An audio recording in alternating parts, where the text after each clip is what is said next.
আসসালামু আলাইকুম। আমি সকলের দোয়ায় আল্লাহর রহমতে অনেক ভালো আছি।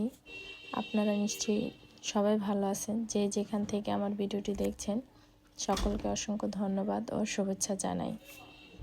ইদানিং আমার সব রুটিন উল্টাপাল্টা হয়ে গিয়েছে। গেস্ট আসার কারণে আমি সব কিছু টাইমলি করতে পারছি না। আমি সাধারণত আমার লিভিং রুমটা আমি রাতে একটু গুছিয়ে রাখি, কিন্তু এটা আর হচ্ছে না। তাই আমাকে সকাল সকাল উঠে এগুলি ক্লিন করে নিতে হচ্ছে। সবাই ঘুম থেকে ওঠার আগে এইগুলি ক্লিন করা শেষ হওয়ার পর আপনাদেরকে একটু দেখালাম আমার লিভিং রুমটা। এই যে দেখেন কেমন হয়েছে। এখন আমি সকালের নাস্তার জন্য কিচেনে যাব। নাস্তা রেডি করতে হবে। আজকে গরুর মাংস দিয়ে একটু আলু দিয়ে পাতলা ঝোল করব, সাথে থাকবে চালের আটা রুটি। এটা আপনারা হয়তো সবাই পছন্দ করেন। আমার বাসায় এটা খুবই পছন্দ করে। তবে আমার শ্বশুরবাড়ির ডিস্ট্রিক্টে এটা চালের রুটিটা 4-5টা একসাথে পানি দিয়ে ভিজিয়ে খায়। এটা আমি আপনাদের সাথে আরেকদিন শেয়ার করব, দেখাবো। আমি আগে খেতে জানতাম না, কিন্তু এখানে আসার পর এটা যখন প্রথম খাই ভেবেছিলাম এটা হয়তো মজা না, কিন্তু পরে দেখলাম যে না, অনেক মজা খাবারটা। না খেলে সবাই মিস করবে। আমার কাছে কেন জানে এই কথাটা মনে হয়। আর সকালবেলা উঠে খালি পেটে আমার গরম পানি খাওয়া লাগবে। এটা আমার রেগুলার রুটিন, কারণ এটা আজকে থেকে অভ্যাস না, এটা আমার ছোটোবেলার অভ্যাস। তবে ছোট থাকতে তখন গরম পানি খেতাম না, কিন্তু বুঝে ওঠার পর তখন আমি একটু গরম পানি খাওয়ার চেষ্টা করি।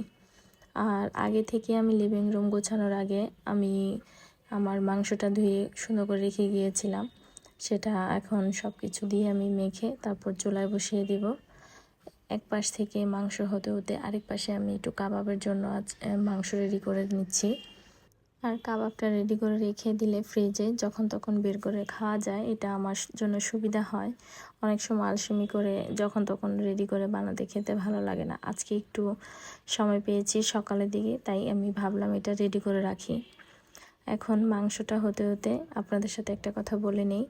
যারা এখনও আমার চ্যানেলটি সাবস্ক্রাইব করেনি তারা সাবস্ক্রাইব করে আমার চ্যানেলটি পাশে থাকবেন, আমাকে সাপোর্ট করবেন।